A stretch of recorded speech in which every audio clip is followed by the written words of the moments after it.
Jinshi raised an eyebrow this time, but the emperor remained calm and was not drawn in by the eunuch's taunt. The old man said, "You shouldn't hear it from me. I suggest you ask the girl." He was going to pass the responsibility to her. The emperor then turned to Maomao and said, "Well." However, there were things even she found difficult to say. Trying to decide how best to put the matter, she said, "Very well. Allow me to explain what guided my thinking in choosing the doors. Of the first 3 doors, blue, red and green, Maomao had chosen the blue one. The sign instructed visitors to avoid the red door, so it seemed the green door was a perfectly good choice. Normally that would be correct, but normal didn't quite apply in this shrine. Maomao said, "There are certain people who would be unable to distinguish which door was red and which was green." Jinshi asked, puzzled, unable to distinguish one from the other. His Majesty looked equally perplexed. The 2 of them were very different people. However, with that expression of confusion on their faces, they looked oddly similar. "Yes," Maomao replied, "and so they would choose the door that they could be certain wasn't red. That would be the blue one. The first chamber would reduce the number of candidates by half. The next room was the same. If you could not tell the difference between black and red, you would choose the white door. Then half of the remaining candidates would be eliminated. In each room there seemed to be 2 possible right answers, but there was actually only one. The final riddle worked in the same way. The candidate would be certain that the white door was white and the black one was black. They would assume the final door must be the red one. It wasn't, of course. It was green, but anyone who had made it that far would be unable to tell red and green apart. They wouldn't know the difference. Only half of those who entered the shrine would choose the correct door in the first room. In the second room, it would be a quarter. By the 9th door, only 1 out of every 512 people would make the right choice. "And what does all this mean?" Jinshi asked, still obviously flummoxed. "It means that those who are chosen by this shrine, those who prove themselves the children of Wang Mu, have one thing in common: they can't see color. They could see some colors, of course. Some people would still make wrong choices due to individual differences. Also, some may have simply guessed wrong, but they only needed to return with someone whose blood was closer to Wang Mu's. That is why consorts were allowed into the shrine." Maomao said, "It is not common in this country, but in the West, people are sometimes born unable to distinguish between red and green." Her father had told her that about 1 in 10 people in the country where he studied had this condition. It was less common in women than in men. The condition was passed down from parent to child. Although it could be a hindrance in daily life, people could adapt to it. Others might not even realize a person had the trait. That was why the old eunuch said Maomao's old man might understand. She went on, "Some also claim that the more trouble one has distinguishing colors, the better one's night vision is." She had never investigated that claim personally, so she couldn't be sure. However, for such a profoundly challenging trait to persist to the present day, it was likely to co-occur with some exceptional benefit. And I believe in the founding story. Wang Mu is said to be able to see clearly even on a dark night. Wang Mu had come from a far land and carried with her an inability that hadn't been present here before. That inability was to distinguish color. It could not have been easy for her and the retainers who came with her to begin a new life in this place. Perhaps marriage was the solution. In the story, Wang Mu did not have a husband, but it would be reasonable to suppose she wed the chieftain of this area. It was not unusual for people from other lands to become spouses. This helped dilute blood that had become too concentrated. If that spouse held local authority, it was considered even better. This explained why people here valued patrilineal descent, despite tracing their ancestry back to Wang Mu.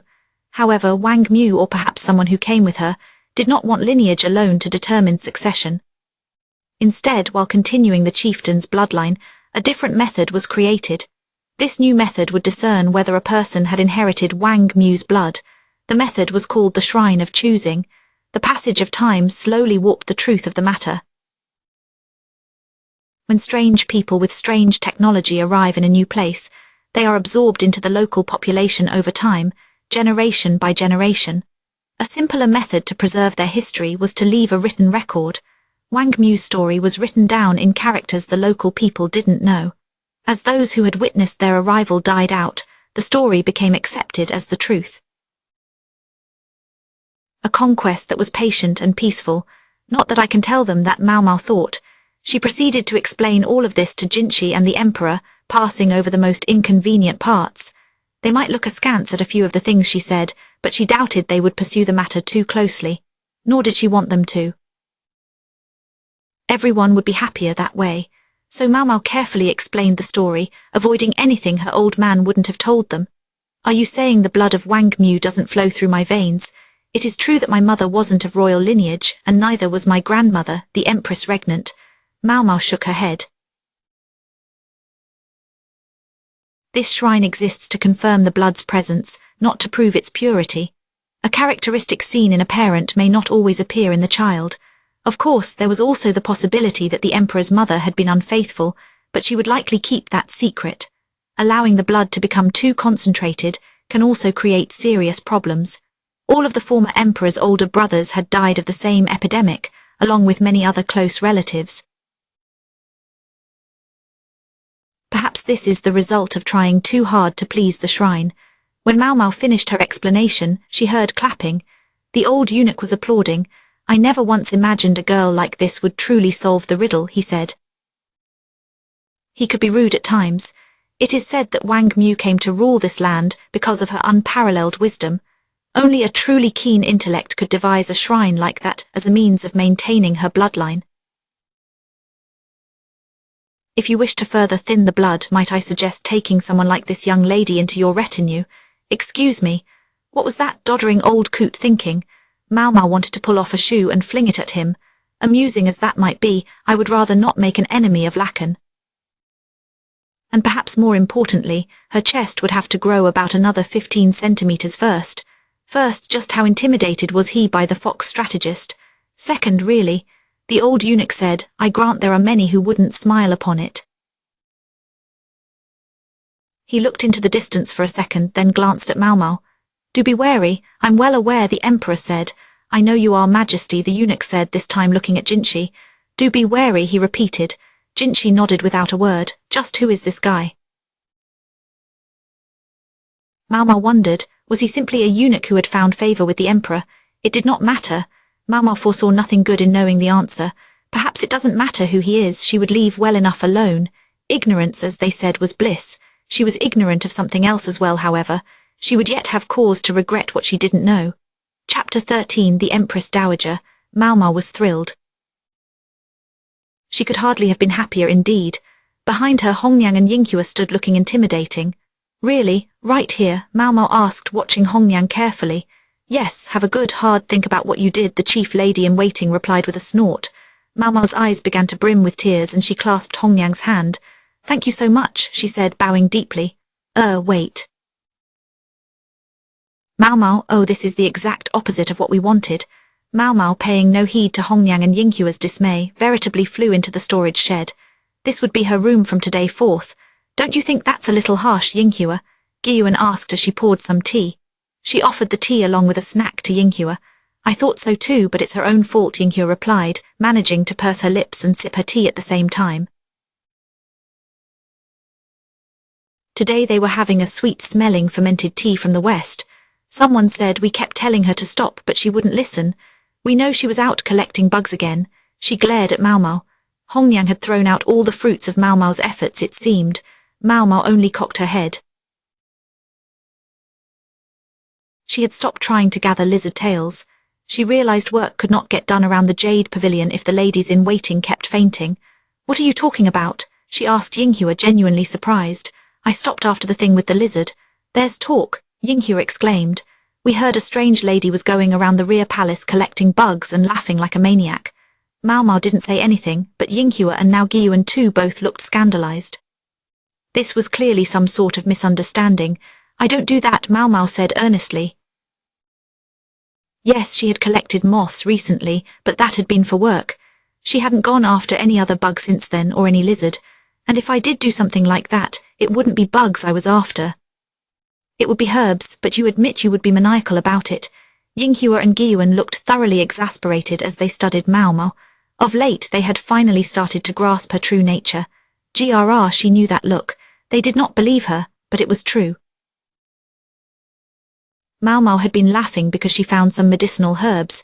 It wasn't because of any bugs. She did have a measure of common sense. She understood perfectly well what would happen if she tried to cultivate insects in that cramped room.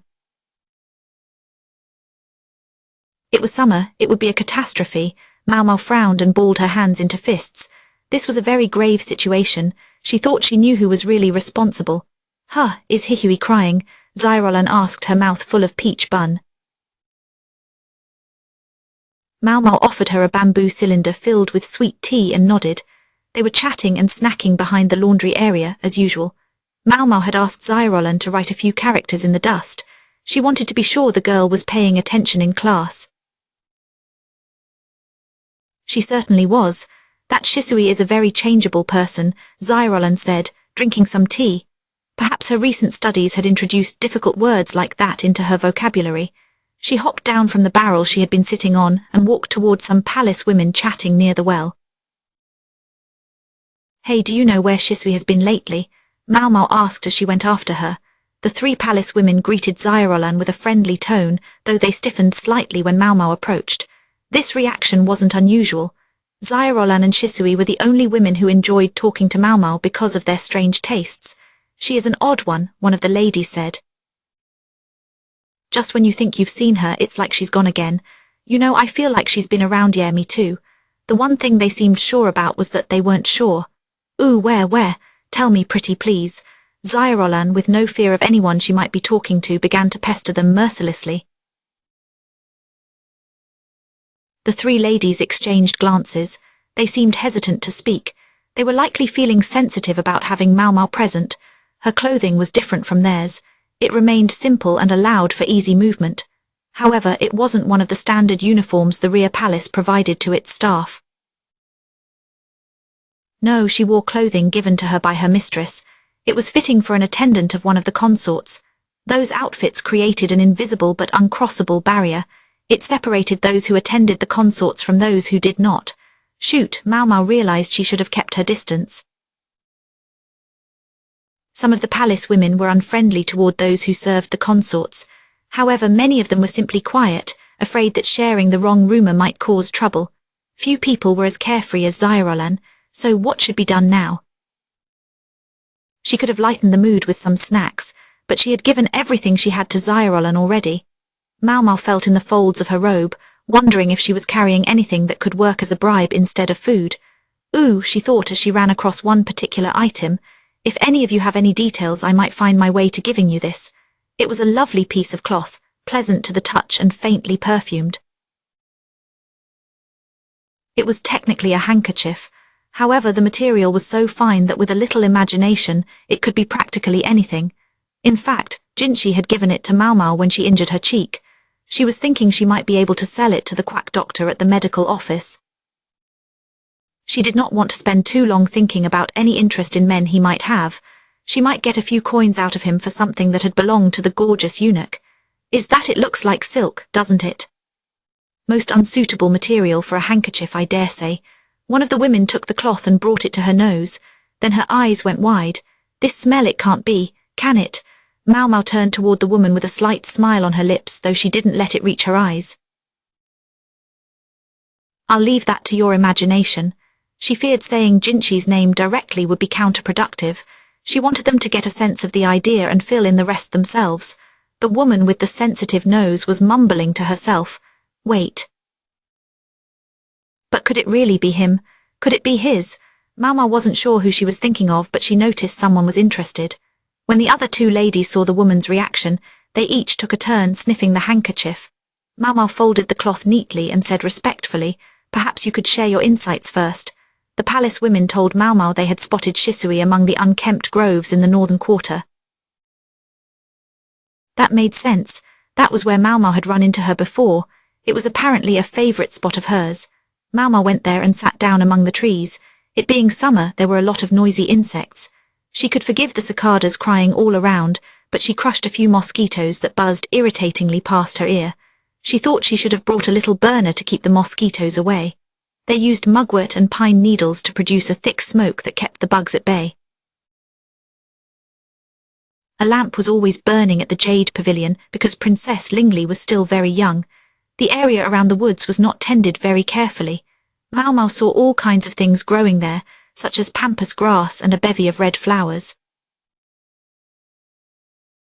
She leaned toward them. So this is where they grow. These were white blossom flowers. The trumpet-shaped blooms would start to open in the evening. Maomao picked one and crushed the petals, staining her fingers with red juice. It was a little game she often played when she was young. Meanwhile, the courtesans had gathered the flowers for their seeds. These seeds contained a powder similar to face whitening powder. However, the courtesans did not use it in that way. A question continued to linger in Maomao's mind. It concerned what had happened at the Crystal Pavilion a few days earlier. Consort Lihua's chief lady-in-waiting, Xin, had been discovered trying to create a drug to induce a miscarriage. Xin had never worn perfume before. If the fabric contained ingredients harmful to a pregnancy, and if she believed she should be the consort, it would explain why she didn't want to wear it. She likely hoped to take Lihua's place. She wondered if her family would offer His Majesty another woman if the current consort did not produce an heir. She had been so desperate to obtain the abortifacient this time that she had even worn the dreaded perfume. Why, Consort Lihua had been wearing looser clothing than usual. Her outfits did not cinch around the belly, just like Consort Jayukayu. Was it Maomao's imagination, or had she looked a little plumper than before? Jayukayu was hardly the only one who received the Emperor's visits. There was one very distinct possibility, but Maomao didn't dare say it. It wouldn't matter if she did, as she was in no position to help Consort Lihua. Her nagging doubt was about the ingredients involved in whatever Xin had been making in that storage shed. Anyone could have bought the perfume oils from the caravan, as long as they had enough money. That was obvious. However, Maomao found herself perplexed. The courtesans gathered the white blossom seeds not for cosmetic purposes, but to create a drug that would rid them of a child. It would be boiled with other ingredients. These included lantern plant, tree peony, balsam and flowering peony, as well as quicksilver to achieve the desired effect. Quicksilver or mercury aside, all these plants could be found in the rear palace, yet Xin's brew hadn't included any of them, even though it seemed like the easiest and cheapest way to make it. That left Maomao with an unsettling thought. Perhaps someone had deliberately told Xin about the toxins. That person might still be here in the rear palace. She had tried to give Jinshi an idea of what she was thinking with a subtle suggestion. She knew him well enough to expect he would investigate the matter. She wasn't certain the proud and stubborn chief lady-in-waiting would easily begin to talk. At that moment, the loud noise of the cicadas suddenly stopped. A ringing sound like a bell came quietly, followed by a distinct rustling. She turned toward the sound and discovered something large crawling through the pampas grass. It hopped along like a frog, then raised its hands and started laughing merrily. "I've got you this time," it shrieked. The voice had the same touch of innocence as Zairolan's, but it was higher pitched. The owner of the voice had a grin on her face. It looked surprisingly young for how tall she was. The woman, obviously pleased from the bottom of her heart, took the insect in her hands. She put it in a bamboo insect cage. I can't believe it, Maomao thought, watching the girl cackle as she hopped around in the weeds grabbing at bugs. Did they really mistake me for that? It was frustrating. She thought she was a little less deranged than that. Once her curiosity was satisfied, Maomao started to leave. She didn't get very far. She heard it again. This time the sound, try-eyeing, came from right by her ear. She touched her head, puzzled, and discovered a bug sitting there. This, it seemed, was the true source of the bell she had been hearing. That would have been fine if it had been the end of the matter. Instead, a figure came charging at Maomao and collided with her. "My bug," she cried. Then the figure looked at Maomao with surprise. Her face reminded Maomao of a squirrel somehow. "If you could get off me, I would appreciate it," Maomao said, but the girl did not move a muscle. Her hand was on top of Maomao's head, perfectly still. She looked a little disturbed. Maomao quickly guessed what was happening. "Hurry up and take it away. I do not want to lie here with a bug on my head." There had been a squelching sound when the girl tackled her. Something had squished and she knew what it was. "I am really sorry," Maomao Shisui said, but she was grinning as she finally stood up. It felt wonderful to pour the cold well water over her head, but she could not wash away the feeling of disgust. The other girl handed the sopping Maomao a handkerchief. She accepted it gratefully and began to mop herself off. An insect cage hanging at the girl's waist held several bugs that were a scorched color. They shook their wings, making a sound like a ringing bell. So that is what you were trying to catch? Yes. Shisui still looked a bit embarrassed, but her eyes shone as she turned to Maomao. Maomao had known she liked insects, but she hadn't quite realized just how much. While Maomao was still trying to decide what to do, she found the other girl pulling her around to the far side of the well. That side was shaded by the trees. There was a wooden box there, a perfect place to sit down. Shisui patted the box, telling her to sit. Maomao was starting to feel very uneasy about this. Her bad feelings were usually correct. These bugs are native to the island country to the east, Shisui informed her, not looking up from the cage's inhabitants. They make noise by vibrating their wings.